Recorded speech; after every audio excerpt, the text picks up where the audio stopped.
आपकी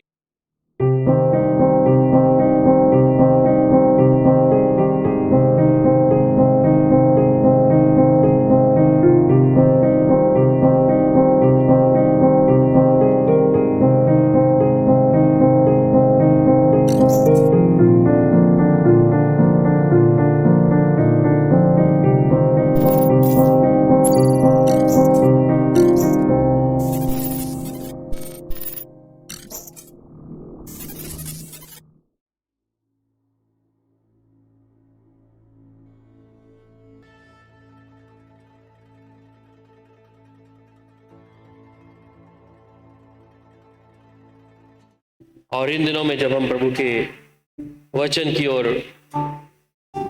अध्ययन कर रहे हैं और परमेश्वर की मौजूदगी के विषय में, जो स्वर्ग का परमेश्वर अपने लोगों के लिए अद्भुत तरीके से उन बातों को जाहिर करता है अपने लोगों पर, हम उन सब बातों के लिए प्रभु के धन्यवादी हैं।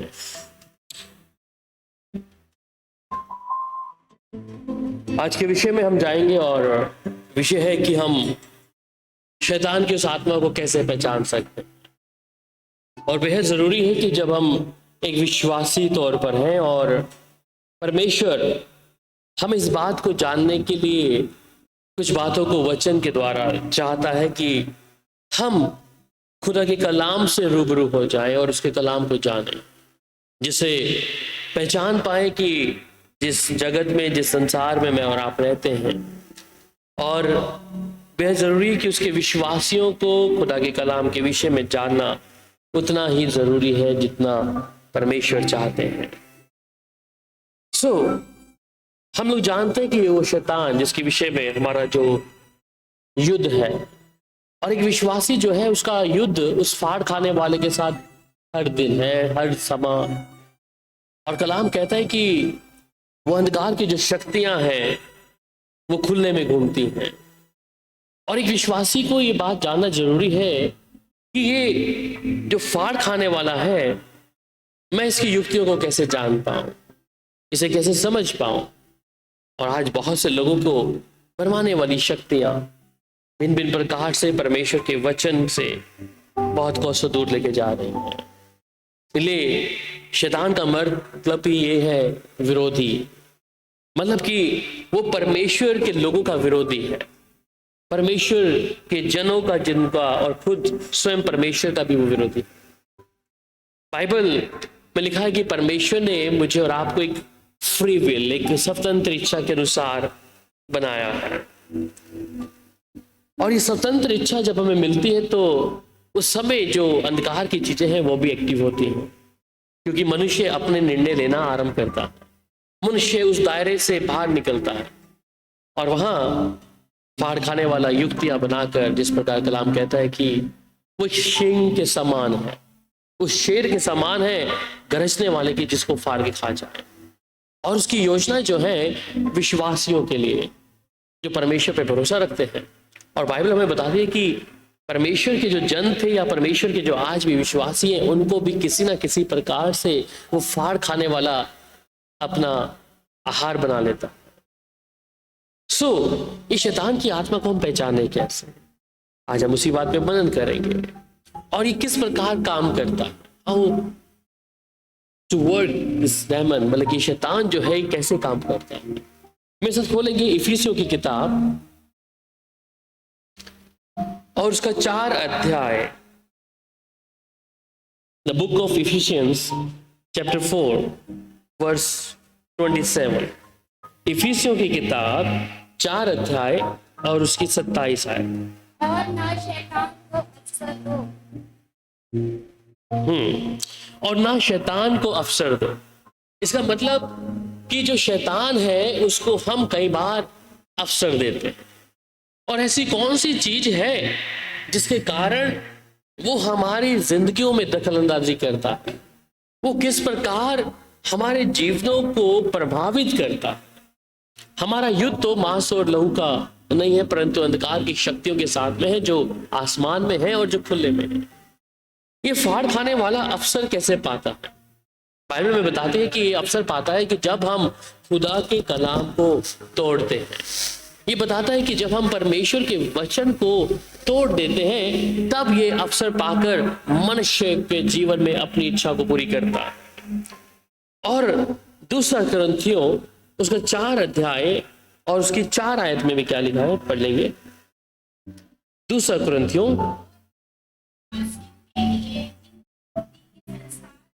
ईश्वर ने अपनी वर दी है ताकि उसकी परमेश्वर का वचन है उसमें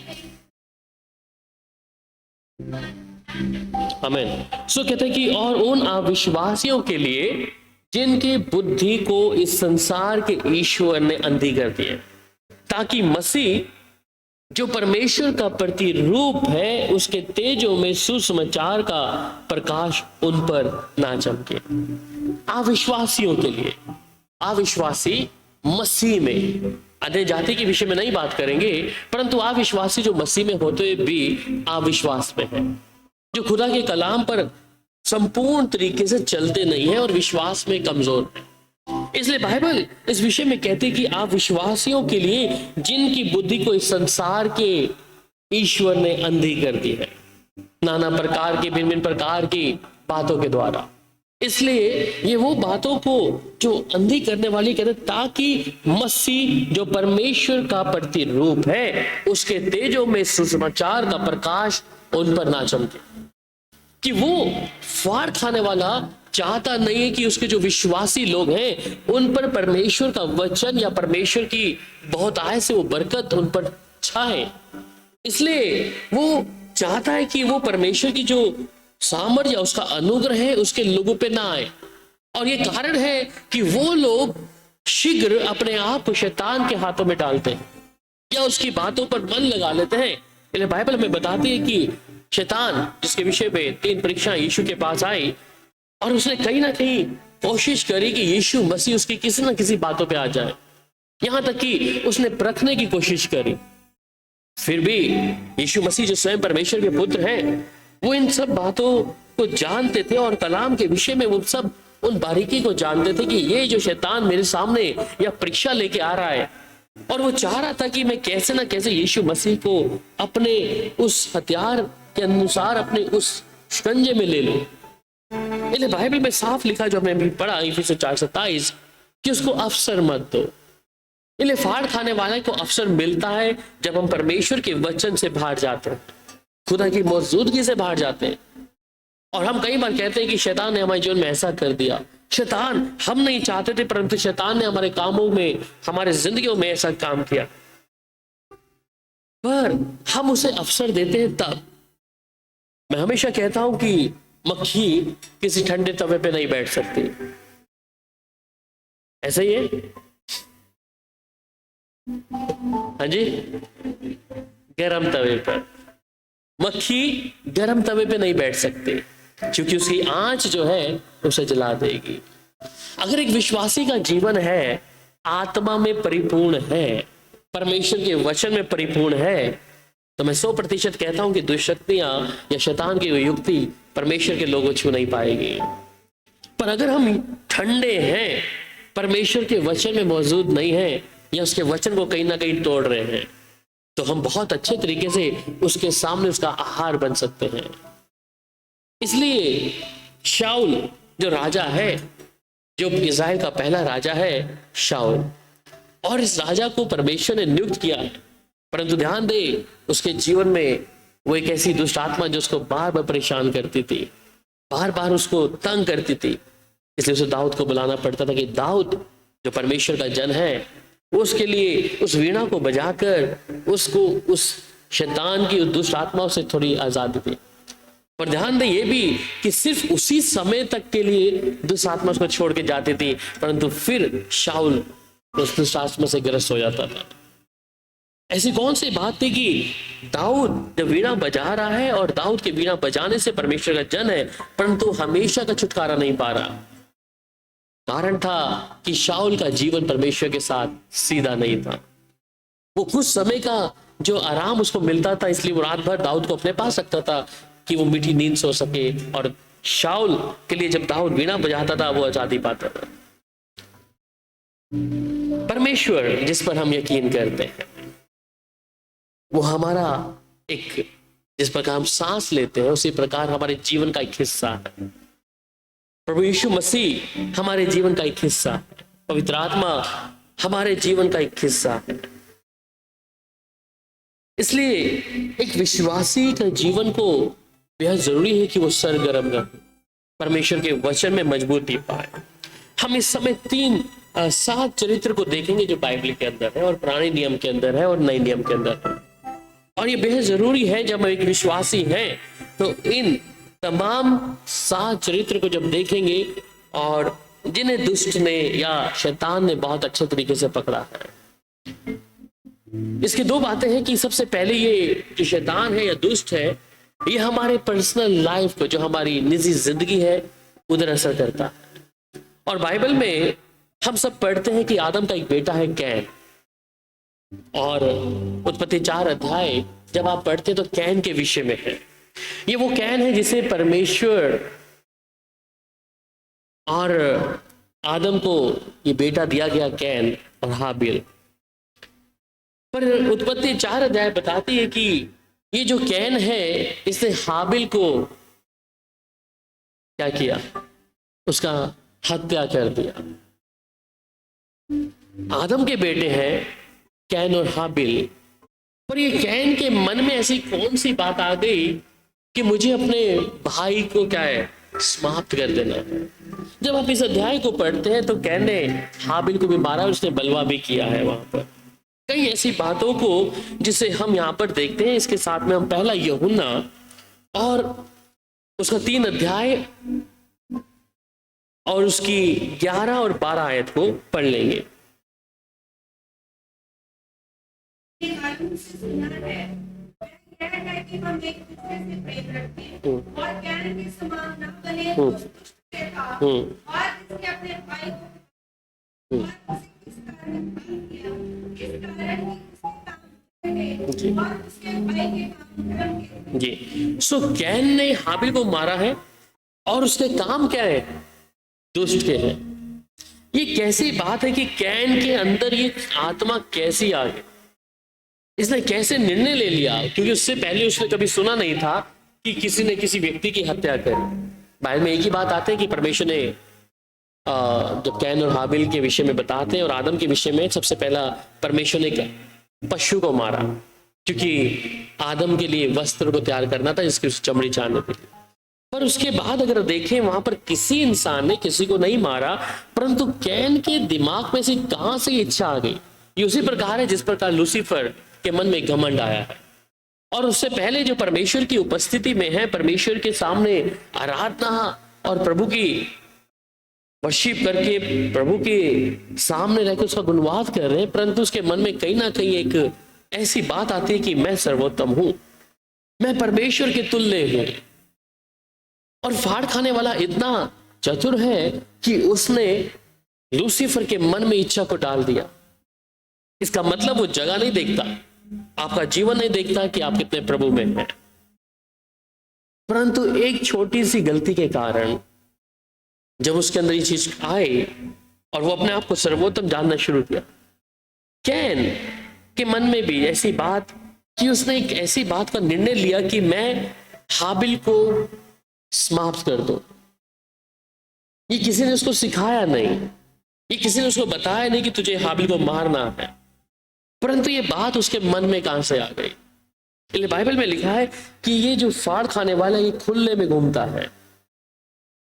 आज बहुत से लोग हैं मनुष्य, और परमेश्वर जब उसके विषय में कहता है कि कैन तो दुष्ट था, उसने हाबिल का हत्या जब करी, उसे किसी व्यक्ति ने बताया नहीं कि तू ऐसा कर, पर उसके मन में कैसे इच्छा जाग गई कि मुझे अपने भाई को समाप्त करना है, कि मैं ही बेहतर हूं, मेरी जो होम बलि या मेल बलि है, मेरा जो चढ़ाव है जो मैंने परमेश्वर को देना ये बेहतर है, ये कैसे बेहतर हो सकता है।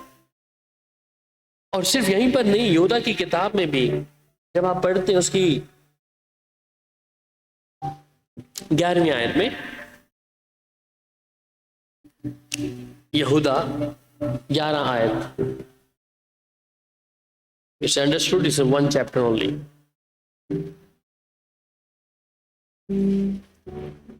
यहूदा की किताब वे कैन की चाल चले और दोस्ती के लिए लाम के समान नष्ट हो गए और दोहरा के समान विरोध करके नष्ट हो गए। सो उन पर हाय जो कैन के समान क्या हो गए? कैन की समान इस तरह चाल चले, कैन के समान, तो उन पर हाय। कैन कैसे एक ऐसा व्यक्ति बन गया जो इतना क्रोध या ईर्ष्या अपने भाई के लिए आ गई उसके अंदर, उसे समाप्त करने के लिए, उसके प्राणों को समाप्त करने के लिए उसने इस निर्णय को ले लिया। दूसरा व्यक्ति है एसाव, और ये याकूब का बड़ा भाई है। जब आप उत्पत्ति 25 अध्याय और उसकी 19 से 24 तक पढ़ेंगे, दूसरा व्यक्ति एसाव, उत्पत्ति की किताब 25 अध्याय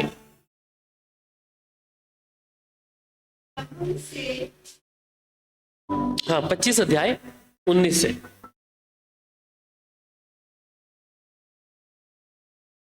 और इस्लाम के 40 वर्ष का होकर के वासी रामी की बेटी और रामी नाबाल की बहन को विवाह कर दिया। साथ ही पति मानती इसलिए उसने लगे शौहर से रहती थी और यहाँ पर उसकी बेटी सुनी। इस प्रकार एक गर्भवती लड़की उसके गर्भ में आपस में निकट के एक दूसरे को मारने लगे। तब उसने कहा मेरी जो ऐसी दशा रहेगी तो मैं कैसे जीवित रहूंगी, और मैं यहोवा की इच्छा पूछने को गई। तब यहोवा ने उससे कहा तेरे गर्भ में 2 जातियां हैं और तेरी कोख से निकलते 2 राज्य के लोग अलग अलग होंगे और एक राज्य के लोग दूसरे से बड़ी सामर्थी होंगे और बड़ा बेटा छोटे के अधीन होगा। जब उसके प्रसव का समय आया तब क्या प्रकट हुआ कि उसके गर्भ में पूरे बालक में पहला जो उत्पन्न हुआ वह लाल निकला और उसका सारा शरीर बंदर के समान हो, इसलिए उसका नाम एसाव रखा गया। पीछे उसके भाई अपने हाथ से एसाव की एड़ी पकड़े हुए उत्पन्न हुआ और उसका नाम याकूब रखा गया। जब पिता ने उनको जन्म दिया तब एसाव जी थैंक यू बेन। सो यहाँ पर एसाव का जन्म के विषय में, और ये एसाव जो है माँ के गर्भ के अंदर ही क्या कर रहे हैं, दोनों भाई लड़ रहे हैं। और रिबेका क्या बोल रही है, हाँ मैं कैसे जीवित रहूंगी, ये तो पेट के अंदर इन लोगों ने क्या करना शुरू कर दिया है। और ये एसाव वही है जिसने परमेश्वर की आशीष को तुच्छ ठहरा दिया। उसने उस पहलौठे होने का अधिकार अपने छोटे भाई को दे दिया, और सिर्फ भोजन के लिए, सिर्फ खाने के लिए, मसूर की दाल खाने के लिए। ये एसाव का स्वभाव आज हमारे अंदर कई बार मिलता है कि हम परमेश्वर की उस इच्छा को कई बार तुच्छ ठहरा देते हैं, उस आशीष को, हालांकि परमेश्वर में ब्लेस किया हुआ है, हमें कई चीजों में प्रभु ने आशीषित किया है, परंतु हम जब दुनियावी चीजों को देखना शुरू करते हैं या हम सोचते कि मेरे लिए बेहतर है, और इस कारण फाड़ खाने वाले को पूरा मौका मिलता है कि वो हमारे जीवन में संपूर्ण तरीके से कब्जा कर लेता। और इब्रानियों की किताब 12 अध्याय 16-17 में फिर क्या कहते हैं, पढ़िएगा मेरी बहन। इब्रानियों 12 अध्याय और उसकी 16 और 17 आयत।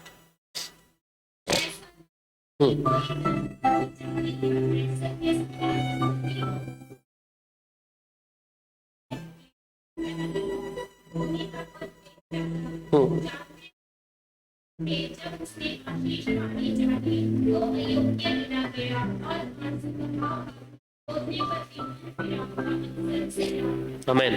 सो ऐसा ना हो कि कोई जन व्यभिचारी कष्ट एसाव के समान अधर्मी हो, जिसने एक बार के भोजन के बदले अपने पहलौठे होने के पद को बेच डाला।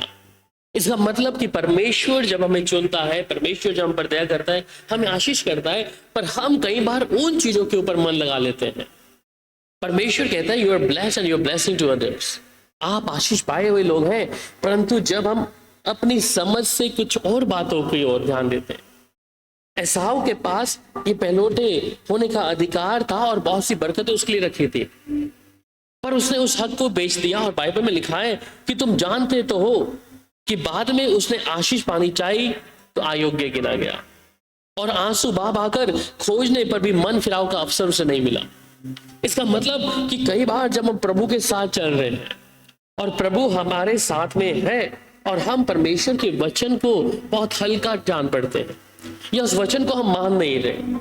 प्रभु ने ब्लेस किया है, इसलिए मेरे को याद आता है वाला एक जो यीशु के विषय में कि यीशु जब बैठे हैं अपने लोगों के बीच में और वहां पर एक पैराबल है जिसके विषय में कहते हैं कि एक बीज बोने वाला निकला और ये बीज बोने वाले के जो बीज थे अलग अलग जगहों पे गिरे हैं, कुछ अच्छी भूमि पे, कुछ पथरीली भूमि पे, कुछ झाड़ियों में, कहीं ना कहीं अलग अलग जगह।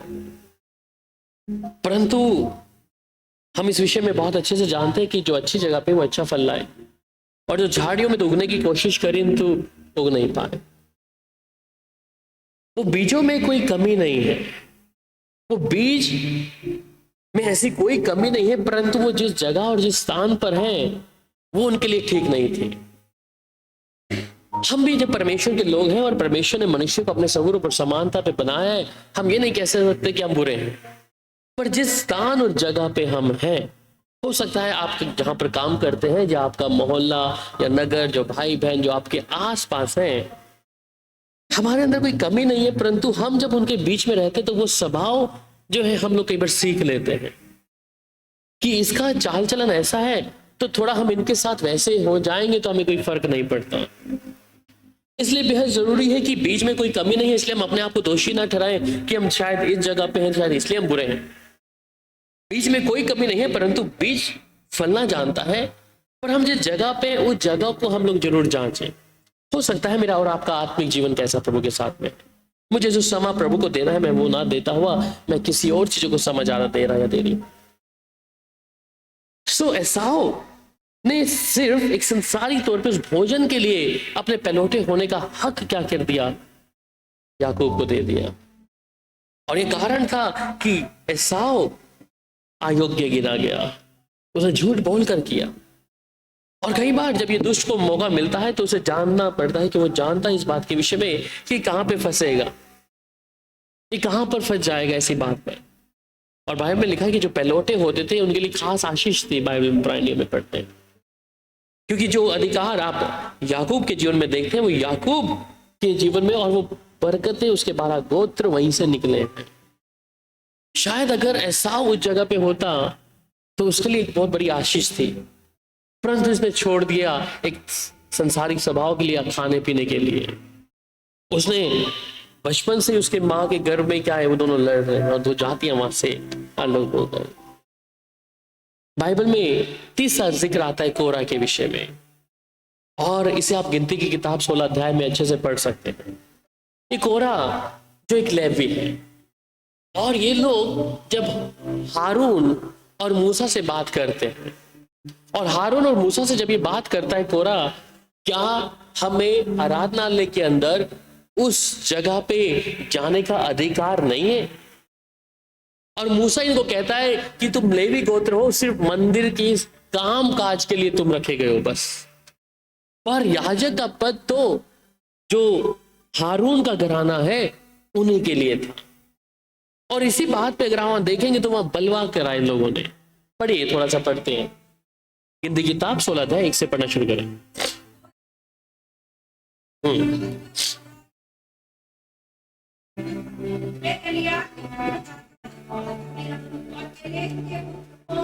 इन तीनों बेलिंग से मिलकर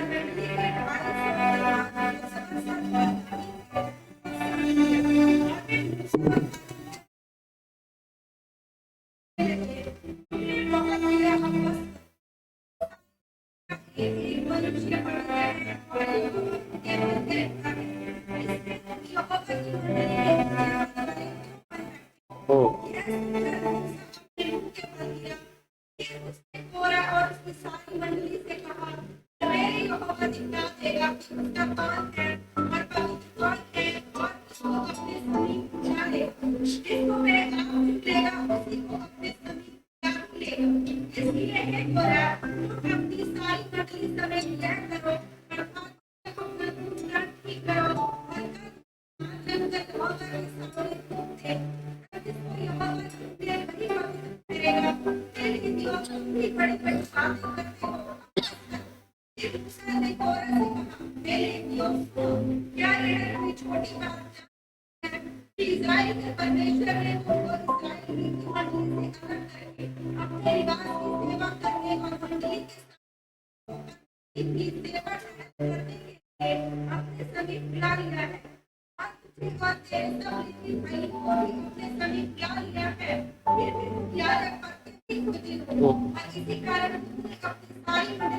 बस ठीक है, थैंक यू।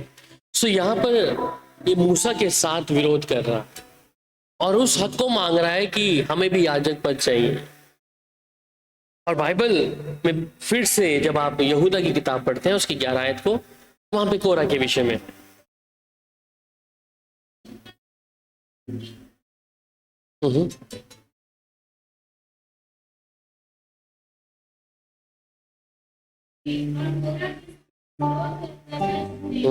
सो कोरा के समान इन लोगों ने क्या किया है? विरोध किया है। मूसा से विरोध, हारून से विरोध। तो विरोध करने वाली शक्ति क्या है? वो दुष्ट आत्मा ही है जो एक दूसरे का विरोध करती है। सो ये लोग प्रोसेस हुए, डेमन प्रोसेस हुए, लेवी हैं, सिर्फ मंदिर की रखवाली करने के लिए, अंदर काम करने के लिए है, परंतु कहते क्या मूसा ही करेगा, क्या हारून ही करेगा? और इन्होंने बलवा किया। वहीं पर जब आप दूसरा तीमुथियुस और उसका 2 अध्याय और उसकी 15 आयत पढ़ते हैं, दूसरा तीमुथियुस 2 अध्याय और उसकी 15 आयत।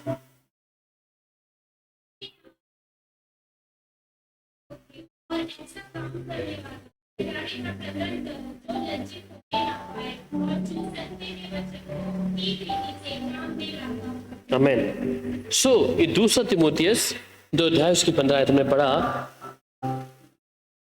नहीं, ठीक है। दूसरा तीमुथियुस 2 अध्याय 15 कि अपने आप को क्या कर, कैसा बना? ग्रहण योग्य बना। और आगे ऐसा काम करने वाला ठहरा जो लज्जित ना होने पाए।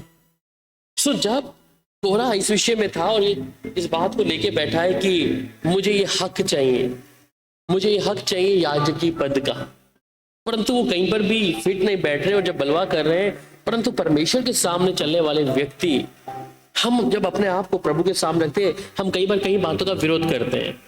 विरोध कैसा है कि हम तो विश्वासी हैं और हम अपनी मनमानी कर सकते हैं, हम अपने तरीके से वचन को मान सकते हैं तोड़ मरोड़ कर, जैसे भी हम भी उस हक के अधिकारी हैं।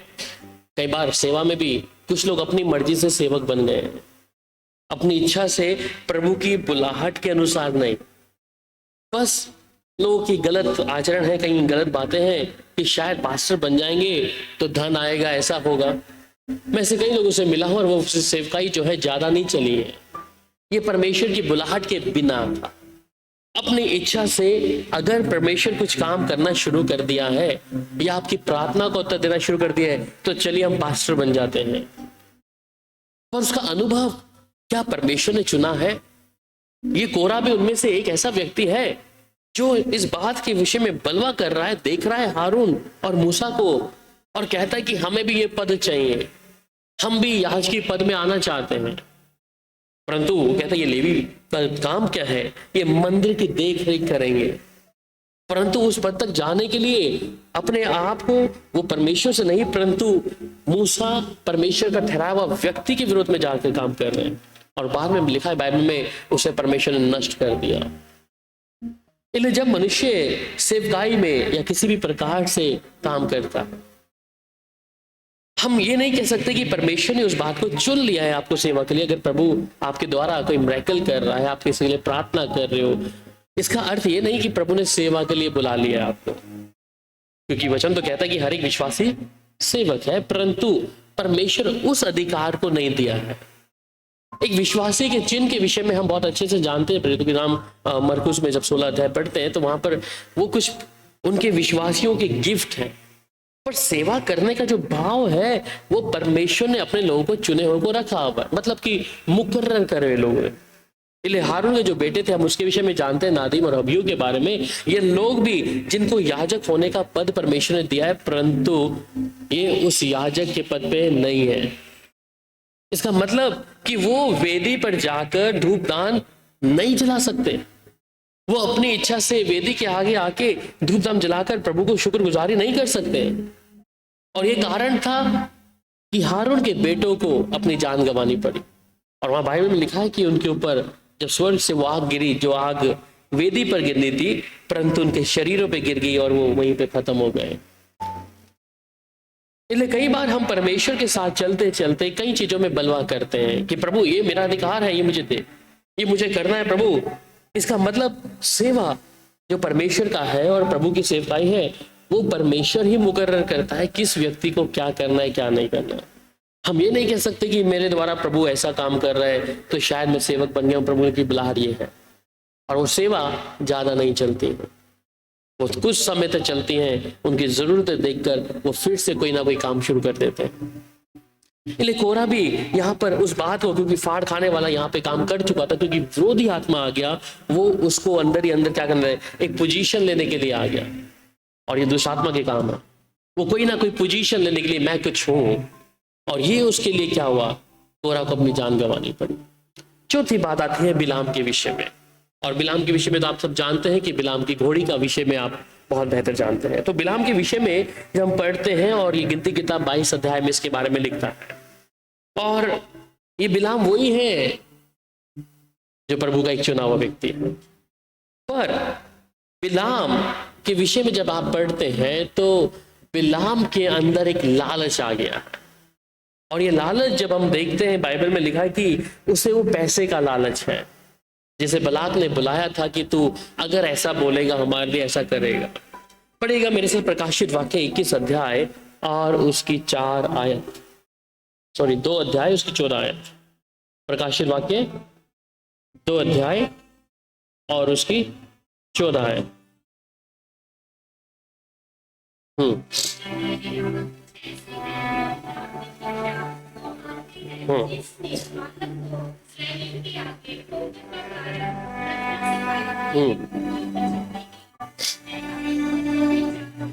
आमीन। सो ये प्रकाशित वाक्य 2 अध्याय 14 आयत में क्या कह रहा है, पर मुझे तेरे विरुद्ध कुछ बातें कहनी है, क्योंकि तेरे यहाँ कितने तो ऐसे हैं जो बिलाम की शिक्षा को मानते हैं। तो इसका मतलब हम जब आज युग में हैं तो आप देखते हैं बहुत जगह पे बिना पैसे के प्रार्थना नहीं है। क्या परमेश्वर इस बात के लिए बोलता है कि मुझे पैसा दो और मैं तुम्हारे लिए प्रार्थना करूंगा? उस परमेश्वर ने हमें सेहत में दिया, और इसलिए ये स्पिरिट है। I can say this spirit, और डेविल है, शैतान है। जो व्यक्ति परमेश्वर की प्रार्थना करने के लिए पैसा मांग रहा है या कुछ बातों को इकट्ठा करने के लिए, फिर भी मनुष्य क्या है, उन बातों में बहुत जल्दी से आ जाता है। मैं 7 आत्माओं के विषय में बात कर रहा हूं, उसमें से चौथा है बिलाम। और इसे हम सेवकों के जरिए भी देख सकते हैं कि सेवक जब एक अपनी जरूरत को बता के अपने आप को इधर कहा कि तुम्हें इतना पैसा देना है इस प्रार्थना के लिए। मुझे याद है कि अम्बाला में सराह जगह है, और उस समय मैं अम्बाला में था 2015 में। सो वहाँ एक पासवान था जो अगर किसी को बुखार हुआ है तो 1000 रुपीज, किसी के अंदर दुष्ट आत्मा है तो 10,000 रुपीज। और ये व्यक्ति जो मेरे पास आया कहता है हम लोग सराह जा रहे हैं और वहाँ पास्टर ने हमें बुलाया है, और उसका 100% दावा करता है कि 10,000 रुपये दोगे तो मैं दुष्ट आत्मा से तुम्हें नजात दे दूंगा, और अगर बुखार या थोड़ा बहुत बुखार है या खांसी ये सब चीजें हैं उसके लिए 1000 रुपीज में आपका काम। ये मेरी कान की सुनी बात है जब मैं अम्बाला में था। कहने का मतलब है कि वो स्पिरिट जो है बिलाम के अंदर जो काम किया कि लोग जो इस प्रकार की शिक्षाओं में है या पैसा देकर प्रार्थना कराना है, क्योंकि वो लोग हमेशा कहते हैं कि हमारी जरूरतें हैं, ये परमेश्वर के खिलाफ है। और बिलाम उनमें से एक ऐसा व्यक्ति है जो आज बिलाम का आत्मा जो उस समय बलाक से पैसा लिया वह दासों के अंदर भी काम कर रहा है, और बहुत तेजी से कर रहा है। जिस परमेश्वर ने अपना पुत्र यीशु मसीह मेरे गुनाहों के लिए, मेरे पाप के लिए, मेरी चंगाई के लिए यीशु ने दे दिया, परमेश्वर ने अपना पुत्र, वो मुझसे और आपसे कभी पैसा नहीं मांगा। पर हम देखते हैं जगत में कि ऐसे बहुत से लोग हैं जो इस प्रकार प्रार्थना करके लोगों से धन लूटते हैं। एक बार मैं बद्दी में बैठा था और वहां मीटिंग हो रही थी, और जब मीटिंग हो रही थी उसमें से एक विश्वासी बहन बैठी थी, तो उसके ससुर कोई यूपी पता कहीं पर था, और चंडीगढ़ में एक जगह पे वो प्रार्थना करवाने, उसको कैंसर था गले का, उसके पास 25,000 में सिर्फ 4,000 रुपये कम पड़ रहे थे। उसने उसी समय बैठे बैठे अपनी लड़की को फोन किया चंडीगढ़ से कि हमें 4,000 रुपये की कमी पड़ रही है, 21,000 तो हमारे पास में, पर ये लोग बोल रहे हैं तुम 4,000 रुपये दे दो तब हम पूरे 25 हो जाए तब प्रार्थना करेंगे। ये मेरी कानों की सुनी है उस समय वहां पर। और मैं सोचता हूं कि ऐसे लोग किस प्रकार शैतान की युक्ति में आते हैं। हम प्रभु के जन हैं और प्रभु जब इस बात के बारे में कहता है कि तुम हर एक आत्मा की प्रतीति मत करो परंतु परखे हम उन चीजों को।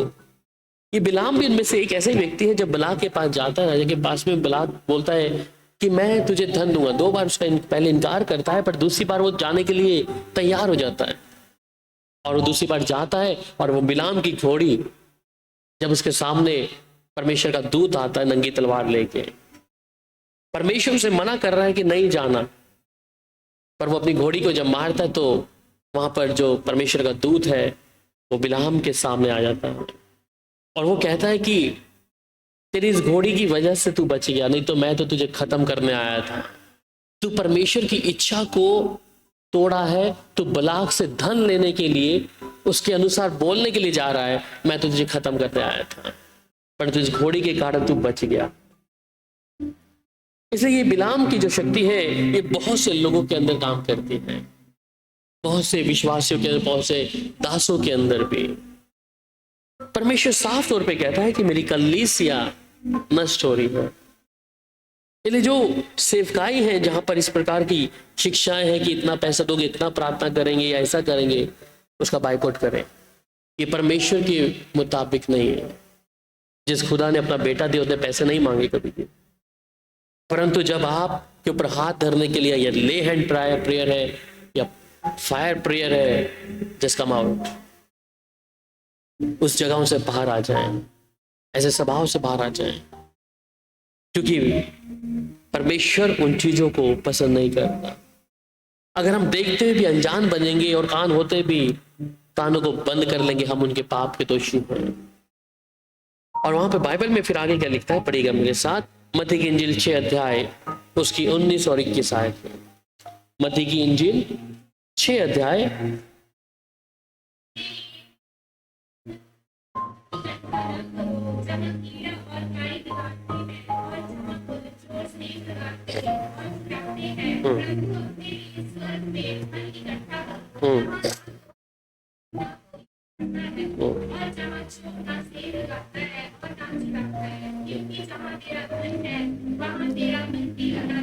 आमीन।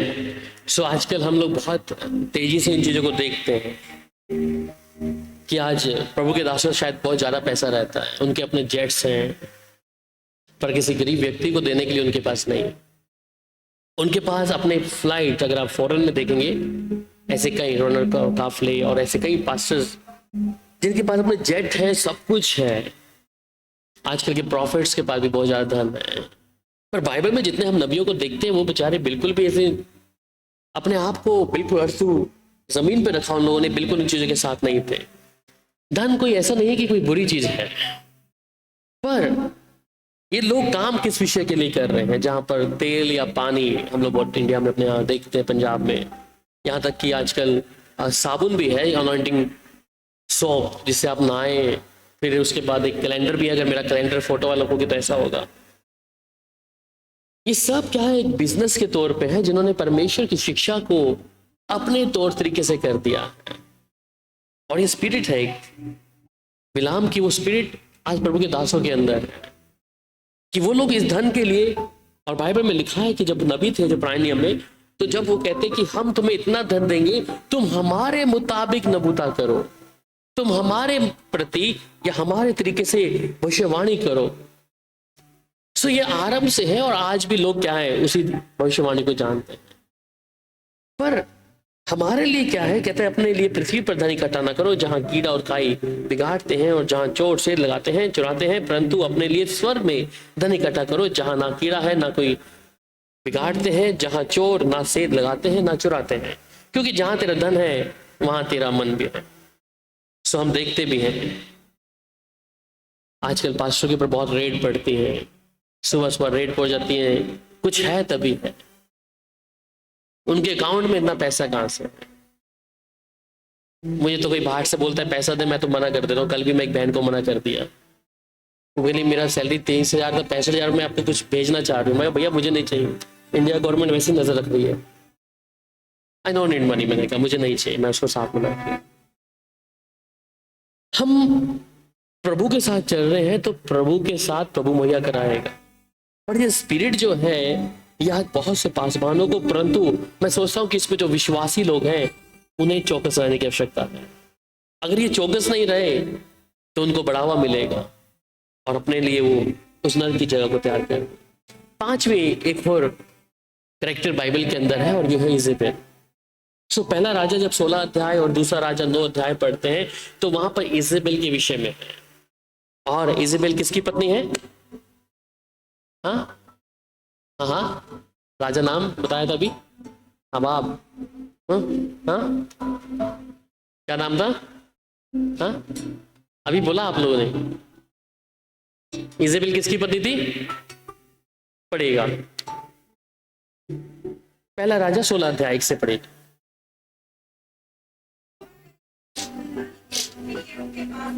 ओ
बस इसके साथ दूसरा राजा 9 अध्याय की 30 आयत।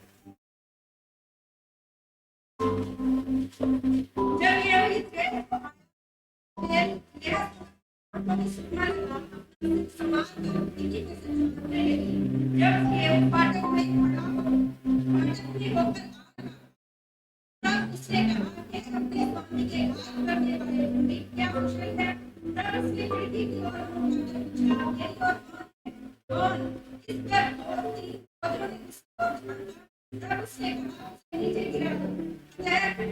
उन्होंने उसको नीचे गिरा दिया और उसके लहू के कुछ छींटे दीवार पर और कुछ घोड़ों पर, और उन्होंने घोड़ों पर पड़े और उन्होंने उसको पांव से लगा दिया। तब वह भीतर जब तक खाने के लिए लगा, जाओ उस स्त्री को देख लो और उसे मिट्टी दो, वह तो राजा की बेटी है। जब वे उसे मिट्टी देने गए तब उसकी घोड़ी पांव और हथेली को छोड़कर उसका हाथ आया। तब उन्होंने लौटकर उससे कह दिया, तब उसने कहा, मेरे यहोवा का वचन उसने अपने दास कुशबी एलिय्याह से कहलवाया था, इस बेर का मांस इस्राएल की भूमि में छूते रहेंगे और इस बेर का शव इस्राएल की भूमि पर खाद के समान पड़ा रहेगा, यहाँ तक कि कोई न मिलेगा यह इस बेर है। आमीन।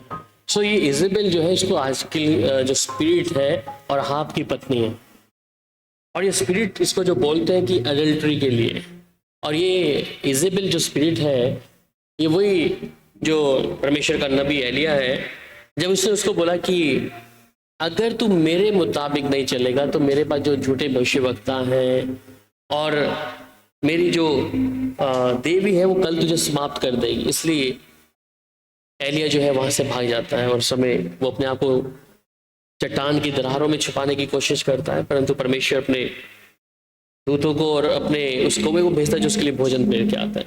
तो इजेबेल जो है इसे अडल्ट्री के लिए माना जाता है, और आज भी एक स्पिरिट है जो एडल्ट्री के तौर पर, चाहे वो लड़का है या लड़की है या आदमी है औरत है, उनके अंदर ही क्या क्या करता है, तेजी से काम करता है।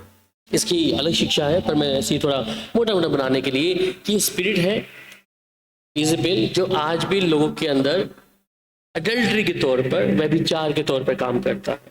और ये सिर्फ यहीं पर नहीं, अगर आप प्रकाशित वाक्य 2 अध्याय उसकी 20 और उसकी 21 आयत पढ़ते तो वहां पे इसका जिक्र आता है इस औरत के विषय में। पढ़ लीजिएगा प्रकाशित वाक्य 2 अध्याय उसकी 20 आयत।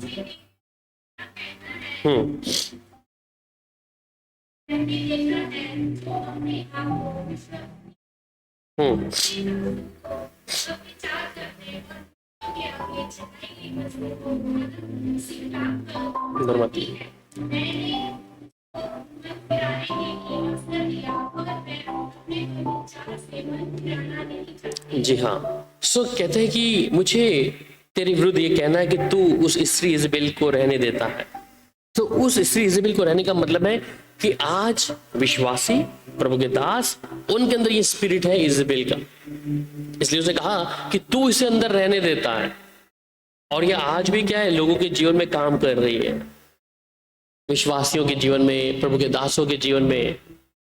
या हम अपनी पत्नी को छोड़ दूसरे के साथ शारीरिक तौर पर अगर ऐसा कुछ करते हैं तब ये गुनाह है, पाप। तो इजेबेल जो है एक ऐसा स्पिरिट है जो लोगों को परमेश्वर की मौजूदगी से गिराती है। और बाइबल में तो लिखा था कि एडल्ट्री जो है, व्यभिचार जो है, एक मूर्ति पूजा के बराबर है। इसलिए जब हम कहीं दूसरी चीजों पर निगाह रखते हैं तो ये पाप जो है, इजेबेल का स्पिरिट जो है, बहुत तेजी से लोगों के बीच में काम करता है। और ये कहता है कि और मेरे दासों को व्यभिचार करने में और मूर्तों के आगे के बलिदान खाने को सिखलाकर भरमाती है। मैंने उसको मन फिराने के लिए अवसर दिया, पर वह अपने व्यभिचार से मन फिराना नहीं चाहती। मतलब उसका जो काम है कंटिन्यू है, आज भी वो किसी को छोड़ती नहीं है स्पिरिट जो है, ठीक है। उसके पास झूठे भविष्यवक्ता हैं, जब आप अरण्य में पढ़ोगे नहीं राजाओं की किताब में, और ये उनके साथ और कई चीजों के विषय में पढ़ोगे तो वहां वो एक जो उसकी खुद की देवी है जिसको वो खुद मानती है। ये कारण था कि एलिया वहां से भागा उस जगह से। सो ये स्पिरिट बहुत तेजी से काम करे। अगर मनुष्य इस बात की चौकसी नहीं करेंगे, एक विश्वासी इस बात की चौकसी नहीं करेगा, तो ये जो दुष्टात्मा इनको हम कैसे पहचान रहे हैं। ये कारण है कि किसी के अंदर वो शारीरिक संबंध पर, या जिस चीजों को परमेश्वर मना करता है शारीरिक या किसी प्रकार से, अगर वो चीज में है तो स्पिरिट लोगों को परमेश्वर की मौजूदगी से लाने के लिए रोक रही है। छठी बात है जो नए नियम के अंदर है, और वो है यहूदा संस्कृति।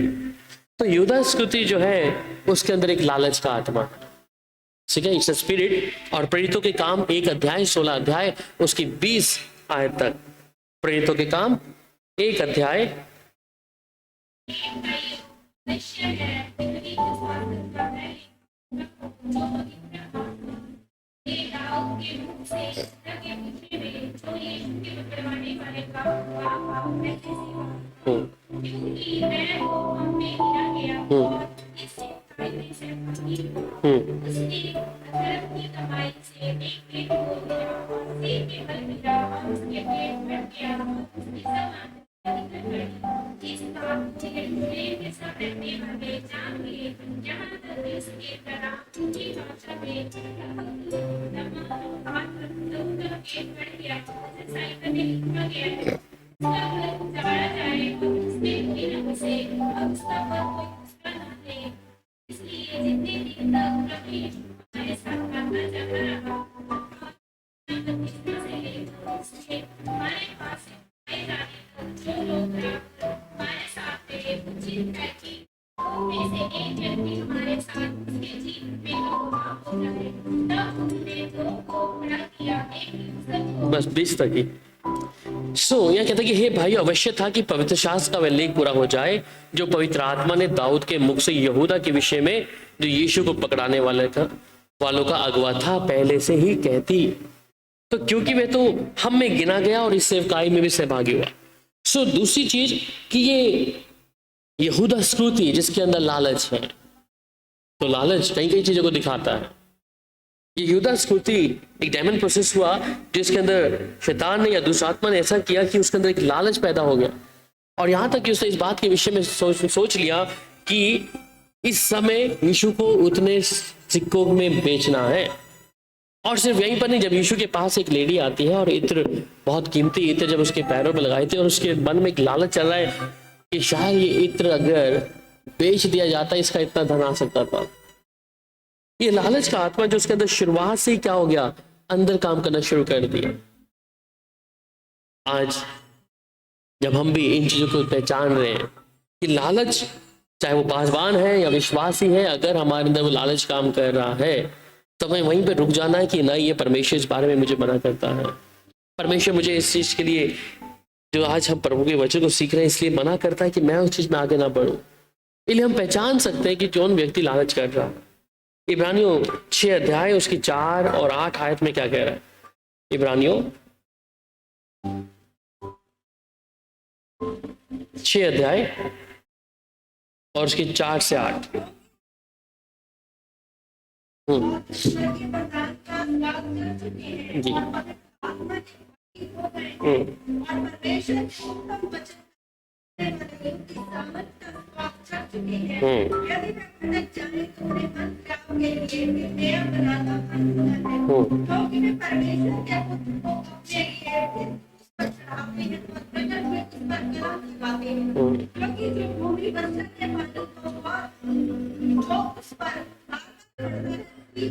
जी लोगों के लिए कोई जाती है, उनके काम का सात बात जाती है, वह परमेश्वर से बात पाती है।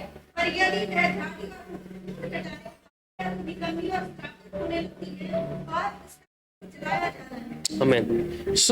ये चौथी आयत से हमने 8 तक पढ़ा, क्योंकि जिन्होंने एक बार ज्योति पाई है, जो स्वर्गीय वरदान का स्वाद चख चुके हैं और पवित्र आत्मा के भागी हो गए हैं, वो परमेश्वर के उत्तम वचन का और आने वाले युग की सामर्थ्य का स्वाद चख चुके हैं। अगर हम उस प्रभु के अनुभव में आ गए हैं या फिर प्रभु की आवाज को सुनकर चल रहे हैं और उसमें अगर हम भटक जाएं, और भटकना यही है कि हम गलत शिक्षाओं पे या गलत चमत्कारों को देखकर कहीं पर विश्वास करते हैं, परंतु कहता है यदि वे भटक जाएं तो उन्हें मन फिराव के लिए फिर नया बनाना होना है। तो इसका मतलब अगर हम जो शिक्षा हमने पाई है शुरुआत से प्रभु के साथ चलने में, और अगर हमारा ध्यान कहीं उन चीजों के ऊपर जा रहा है जिसे परमेश्वर मना करता है, तो उन लोगों को दोबारा से परमेश्वर की मौजूदगी में आने के लिए अवसर मिलना अनहोना हो जाएगा। यानी जहां प्रभु ने हमें रखा है, जो शिक्षा प्रभु दिया है, उसमें बने रहना ही हमारे लिए बेहतर है। जब हम इधर उधर की बातों पर, कई चीजों पर मन लगाते हैं या ब्रेकल्स पे या किसी चीज पर, तो ध्यान दें कि परमेश्वर का कलाम तो ये कहता है कि मेरे बाद तो बहुत से लोग आएंगे जिन्होंने चमत्कार करेंगे। इसलिए कईयों का रुझाव उन चीजों के ऊपर जाता है, पर हम इन 7 चीजों को देख रहे हैं। 7वीं चीज जो बाइबल में लिखा है वो है मसीह विरोधी, और पहला यूहन्ना 2 अध्याय उसके 18 और 24 में हम लोग पढ़ते हैं उस बारे में।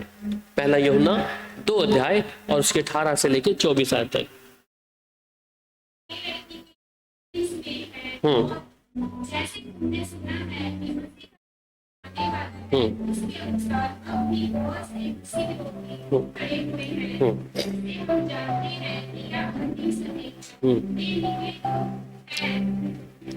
हम इनमें से है, पर हम देंगे नहीं, क्योंकि यदि वे हम में से के होते तो हमारे साथ रहते, पर निकले इसलिए के व्यक्ति या प्रकट होती वे सब हम में के नहीं है, परंतु हमारा तो उस पवित्र पर से अभिषेक हुआ है और तुम सब कुछ जानते हो। मैं इसलिए नहीं लिखा कि तुम सत्य को नहीं जानते, और इसलिए लिखा है उसे जानते हो, और इसलिए कि कोई झूठ सत्य की ओर से नहीं। झूठा कौन है? केवल मैं जो यीशु मसीह के होने से इनकार करता है और मसीह के विरोधी नहीं है, जो पिता का और पुत्र का इनकार करता है। जो कोई पुत्र का इनकार करता है वह उसके पास पिता भी नहीं, जो पुत्र मान लेता है उसके पास पिता भी है। जो कुछ तुमने आरंभ से सुना कहते ही तुमने बना रहे, जो तुमने आरंभ से सुना है यदि तुमने बना ना रहे तो तुम भी पुत्र में और पिता में बने रहोगे, और जिसकी उसने हमसे प्रतिज्ञा की है वह अनंत जीवन है। आमीन। सो इसका मतलब अभी मसीह विरोधी हमारे बीच में आया नहीं है, ठीक है। मसीह विरोधी अभी बीच में आया नहीं है, संपूर्ण जो पूरे तरीके से आना है, पर उसकी एक छवि है। और छवि क्या है? कहते हैं कि अंतिम समय में ऐसा तुम सुना है कि मसीह का विरोधी आने वाला है। उसके अनुसार अब बहुत से मसीह विरोधी उठे हैं, इससे हम जानते हैं कि हम अंतिम समय में। सो हम अंतिम समय में अभी अंदर प्रवेश कर रहे हैं, परंतु मसीह विरोधी संपूर्ण तरीके से उसकी छवि है, एक छाया तौर पे है। छाया तौर मतलब वो पूरी रीति से प्रकट नहीं हुआ है। इसलिए तीसरा मंदिर का जो निर्माण है, मसीह विरोधी तो अंदर बैठेगा उसके, जब एक मूर्त को रख दिया जाएगा, और इजराइल उसकी तैयारी करके बैठा है। यहूदी लोग, ज्यूस लोग अभी तक उसकी तैयारी करके बैठे हैं मेमने की, और लाल बछड़ी का जो उन्होंने अभी राख चढ़ाया थोड़े समय पहले, उसको जलाकर। तो वो सब चीजें बन जो बलि है, होम बलि है, मेल बलि, उसको चढ़ाकर, उन्हें चढ़ावा चढ़ाकर, अब जो उसकी मूर्त को हमेशा के लिए एक तीसरे मंदिर के अंदर जब रखेंगे, तब क्या होगा? मसीह विरोधी शुरू से लेके सबके सामने प्रकटी रूप पर जिसकी छवि देख रहे थे, संपूर्ण तरीके से समझ आ जाएगा। इसलिए आज पूरा इंडिया में या पूरा वर्ल्ड में क्या कहते हैं कि एक ही रिलीजन होगा, ओनली वन रिलीजन, ठीक है, एक ही परमेश्वर होगा। सो वो इस तरीके कदर से क्या कर रहा है? पूरे तौर पर हम छवि को देख रहे हैं, पर जिसके विषय में कहता है कि सबसे बड़ा चिन्ह क्या है, और उसका सबसे बड़ा चिन्ह क्या है? मत्ती की इंजील 24 अध्याय, जब हम 24 से 26 देखते हैं कि ये चमत्कारों को दिखाएगा, और हम आज कलीसियाओं में देखते हैं ऐसी बातों को, ठीक है। सो बहुत सी चीजें हैं जिसे हम यूट्यूब के जरिए या कहीं सोशल मीडिया के द्वारा देख रहे हैं। कल रात को भी हम एक वीडियो कुछ देख रहे थे कुछ पासवानों के। पढ़िएगा मेरे साथ मत्ती की इंजील 24 अध्याय 24 से 26 तक।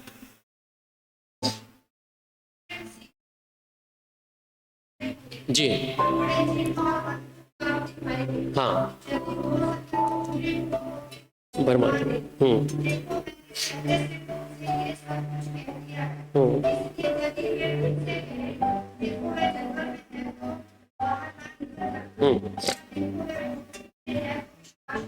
जी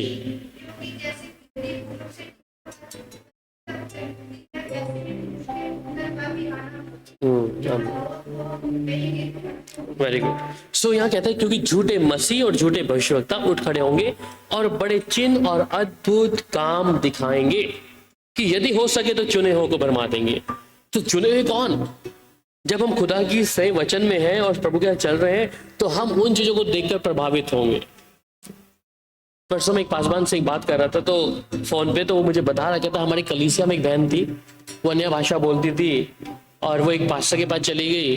पास्टर ने उसके विषय में भविष्यवाणी करी और वो भी उसके पास ही परमानेंट चली गई। कहते हैं पर वो चिन्ह दिखाते वचन नहीं है। तो कहते कि वो अच्छी आत्मा पाई हुई बहन थी, प्रार्थना में मजबूत और सब कुछ थी, परंतु उसके पास चली गई और उसने कुछ भविष्यवाणी ऐसी करी तो बस उसके साथ ही उसको यीशु मसीह मानना शुरू कर दिया। सो जो चुने हुए हैं, जिन्हें परमेश्वर ने चुना है, जो शिक्षा की आरंभ की चीजों को सुना है, परंतु कहता है ये बड़े चिन्ह और अद्भुत काम को दिखाएंगे कि यदि हो सके तो चुने हो को, जिनको प्रभु ने चुना है, जिनसे परमेश्वर स्वयं बात करता है। कहता है देखो मैंने पहले से तुमसे ये सब कह दिया है, इसलिए यदि वे तुमसे कहें देखो वे जंगल में है तो बाहर ना निकल जाना, देखो वह कोठरियों में है तो प्रतीति ना करना, क्योंकि जैसे बिजली पूर्व से निकलकर पश्चिम तक चमकती जाती है, वैसी मनुष्य का पुत्र का भी आना होगा। और जहां लोथ है वहां गिद्ध सबसे ज्यादा होंगे। इसका मतलब जहां डेड बॉडी होगी, तो अभी आसमान में देखें जहां पे मांस मरा हुआ होता है कोई जानवर, वहां गिद्ध सबसे ज्यादा घूम रहे होते हैं। इसका मतलब क्या है? कलीसिया भी ऐसी है, शिक्षा नहीं है, वचन नहीं है, परंतु क्या है? मिरेकल ज्यादा। इसलिए वहां बाइबल लिखा है ये चमत्कार के द्वारा दिखाते हैं लोगों को। चमत्कार होना यीशु का काम है, उसमें गलत बात नहीं है, पर शिक्षा कम है और चमत्कार ज्यादा है दिखाते, तो इसका मतलब क्या? ठीक है, बाइबल में सारी बातें शिक्षा पे आधारित है। अगर आप वचन मानते हैं तो प्रभु आपके द्वारा चमत्कार कर देगा। पर जहां आप सिर्फ शिक्षा नहीं पाते, सिर्फ चमत्कारों को ही देख रहे हैं, फिलाना ऐसा हो गया, पुराना ये हो गया, पर शिक्षा कहाँ है? क्या यीशु जब अपने लोगों से प्रचार करते थे या उनके बीच में रहते थे, यीशु ने जिस समय को, अगर मैं बताऊं कि यीशु जो आरंभिक तरीके से उसने चमत्कार किए हैं, पर उसके बाद यीशु की जो शिक्षा है वो कठोर होने लग गई।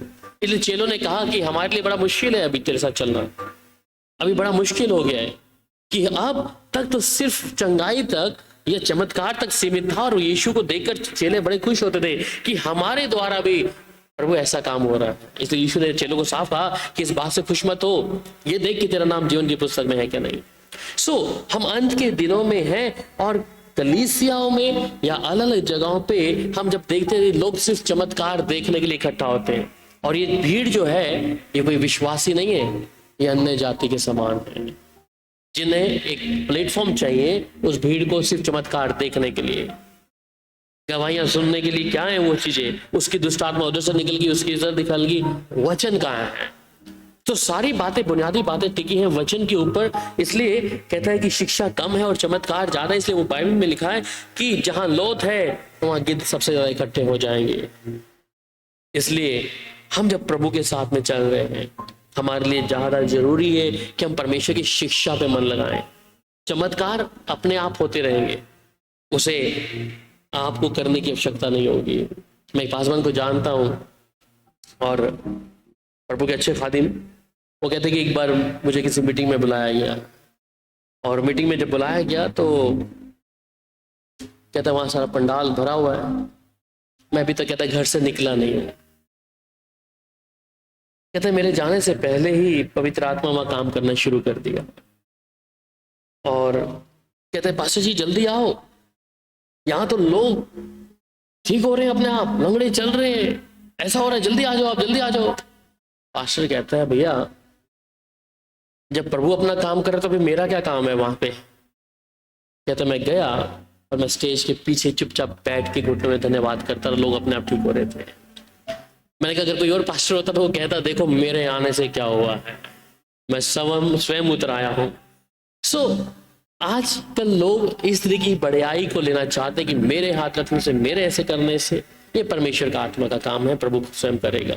और जहां खुद पवित्र आत्मा खुद नियंत्रण कर रहा है, परमेश्वर का आत्मा खुद काम कर रहा है, वहां पासवान को पीछे हो जाना चाहिए। उसको सारा अपने आप को ना, नहीं तो वो कहता कि मेरे आने से पहले देखिए मैं क्या कर रहा है, मेरे अंदर इतनी सामर्थ्य है, देखो मेरे आने से पहले क्या हो रहा है।